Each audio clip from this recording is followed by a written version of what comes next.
Excuse me ma'am, yes. Weight loss ಆಗ್ಬೇಕು. Okay. Herbalife product ಬಿಟ್ಟು ಬೇರೆ ಯಾವ್ದಾದ್ರು ಇದ್ರೆ ಹೇಳಿ ಮ್ಯಾಮ್. ಯಾಕೆ ಹರ್ಬಲಿಕ್ ಬೇಡ ನಿಮ್ಗೆ? ಅದು ತಗೊಂಡೆ, ಹ್ಮ್. ಅಂತ ರಿಸಲ್ಟ್ಸ್ ಬರ್ಲಿಲ್ಲ ಮ್ಯಾಮ್. ಓಕೆ. ನನ್ 3 ಕ್ವಶನ್ಸ್ ಇದೆ, ಆನ್ಸರ್ ಮಾಡ್ತೀರಾ? Yes ma'am. ಸೊ ನಿಮ್ಗೆ ಪ್ರಾಡಕ್ಟ್ಸ್ ಎಲ್ಲಿ ಸಿಕ್ತು? ನನ್ನ ಫ್ರೆಂಡ್ ತಂದ್ಕೊಟ್ಟ, ನಾನು ತಗೊಳಕ್ಕೆ ಶುರು ಮಾಡಿದೆ. ಸರಿ. ಸೊ ಯಾರು ಎಜುಕೇಶನ್ ಕೊಡ್ತಿದ್ರು, ಕೋಚಿಂಗ್ ಯಾರು ಮಾಡ್ತಿದ್ರು? ಅದಕ್ಕೆ ಕೋಚಿಂಗ್ ಏನ್ ಬೇಕು ಮ್ಯಾಮ್? ಅವ್ರು ಆಲ್ರೆಡಿ ಕಟ್ ಮಾಡಿ ತೋರಿಸಿದ್ದು, ಇದಿಷ್ಟು ಅಂತ ಹೇಳಿದ್ರು, ಆತರ ಮಾಡಿ ಮಿಕ್ಸ್ ಮಾಡಿ ತಗೋತಿದ್ದೆ. ಓಕೆ. ನ್ಯೂಟ್ರಿಷನ್ ಸೆಂಟರ್ ಹೋಗ್ತಿದ್ರಾ? ಸೆಂಟರ್ಗೆ ಹೋಗೋಷ್ಟು ಟೈಮ್ ಇಲ್ಲ ನನ್ನ ಹತ್ರ, ಯಾವಾಗೂ ಬಿಸಿ. ನಾನು ಆಕ್ಚುಲಿ ನನ್ನ ವರ್ಕ್ ಶೆಡ್ಯೂಲ್ಸ್ ಎಲ್ಲ ಡಿಫ್ರೆಂಟ್ ಇದೆ, ಅದಕ್ಕೆ ನಾನು ಹೋಗೋಕ್ಕಾಗಲ್ಲ.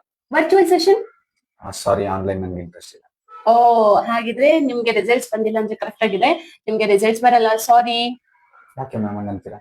ಆಕ್ಚುಲಿ ಹರ್ಬಲೈಫ್ ಅಲ್ಲಿ ನಿಮ್ಗೆ ರಿಸಲ್ಟ್ಸ್ ಬರಬೇಕು ಅಂತ ಹೇಳಿದ್ರೆ 3 ತಿಂಗಳ ಕರೆಕ್ಟ್ ಆಗಿ ಫಾಲೋ ಮಾಡ್ಲೇಬೇಕು. 1, ಪ್ರಾಡಕ್ಟ್ಸ್ ನ ಇಂಡಿಪೆಂಡೆಂಟ್ ಡಿಸ್ಟ್ರಿಬ್ಯೂಟರ್ ಥ್ರೂನೇ ತಗೋಬೇಕು. ಕಂಪನಿ ಯಾವುದೇ ಆನ್ಲೈನ್ ಮಾರ್ಕೆಟ್ ಅಲ್ಲಿ ಅಥವಾ ಎಲ್ಲರ ಹತ್ರನೂ ತಗೊಳ್ಳಾಗಿಲ್ಲ, ಒರಿಜಿನಲ್ ಪ್ರಾಡಕ್ಟ್ ಸಿಗಲ್ಲ. 2ನೇ ಪಾಯಿಂಟ್, ನಿಮ್ಗೆ ಕೋಚಿಂಗ್ ಬೇಕು. ಮೇನ್ ಇಂಪಾರ್ಟೆಂಟ್, ನಿಮ್ ಬಾಡಿಗೆ ತಕ್ಕಂತೆ ಪರ್ಸನಲೈಸೇಷನ್ ಮಾಡೋ ಕೋಚ್ ಇರಬೇಕು. ಸೊ ಅದು ಇಲ್ಲ ಅಂದ್ರೆ ಕಷ್ಟ. ಅಂಡ್ 3ನೇದು ಸಿಸ್ಟಮ್. ಸೊ ನಮ್ದು virtual system and physical centre ಇರ್ತಾರೆ. ನೀವು ಅಲ್ಲಿ ಟೈಮ್ ಕೊಡ್ಲೇಬೇಕು, ಬಿಕಾಸ್ ಅಲ್ಲಿ ಟೈಮ್ ಕೊಡ್ತಾ ಇರೋದು ಫಿಸಿಕಲ್ ನ್ಯೂಟ್ರಿಷನ್ ಸೆಂಟರ್ ಓನರ್ ಅಲ್ಲ, ನಿಮ್ ಬಾಡಿಗೆ ನೀವು ಟೈಮ್ ಕೊಡ್ತಿರೋದು. ಸೊ ಕ್ಯಾಲರೀಸ್ ಅಂದ್ರೆ ಏನು, BMI, BMR, ಸೊ ಫುಡ್ ಯಾವ ತರ ತಗೋಬೇಕು, ಲೈಫ್ ಸ್ಟೈಲ್ ನ ಹೇಗೆ ಇಟ್ಕೋಬೇಕು, ಪ್ರತಿಯೊಂದು ನೀವು ಕಲಿಯೋದು ಅಲ್ಲೇ. ಸೊ ನಿಮ್ ಬಾಡಿನ ಚೆನ್ನಾಗಿ ಇಟ್ಕೊಳ್ಳಕ್ಕೆ ನಿಮ್ಗೆ ಟೈಮ್ ಕೊಡಕ್ಕೆ ಟೈಮ್ ಇಲ್ಲ ಅಂತಂದ್ರೆ ಹೇಗ್ ರಿಸಲ್ಟ್ಸ್ ಬರುತ್ತೆ?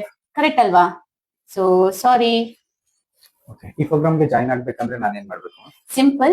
ಸೊ ನಂಗೆ ಡೈರೆಕ್ಟ್ DM ಮಾಡಿ, ನಂದು ವಾಟ್ಸ್ಆಪ್ ನಂಬರ್ ಇರುತ್ತೆ, ಡೈರೆಕ್ಟ್ಲಿ ನನ್ನ ಕಾಂಟ್ಯಾಕ್ಟ್ ಮಾಡಿ. ನಿಮ್ಗೆ ನಾನು ಪರ್ಸನಲ್ ಕೋಚ್ ಆಗಿರ್ತೀನಿ ಅಂಡ್ ನಿಮ್ ವೆಯ್ಟ್ ಲಾಸ್ ಜರ್ನಿಗೆ ನಾನು ಪ್ರತಿಯೊಂದು ಪರ್ಸನಲೈಸೇಷನ್ ಮಾಡಕ್ಕೆ ಹೆಲ್ಪ್ ಮಾಡ್ತೀನಿ. Thank you so much.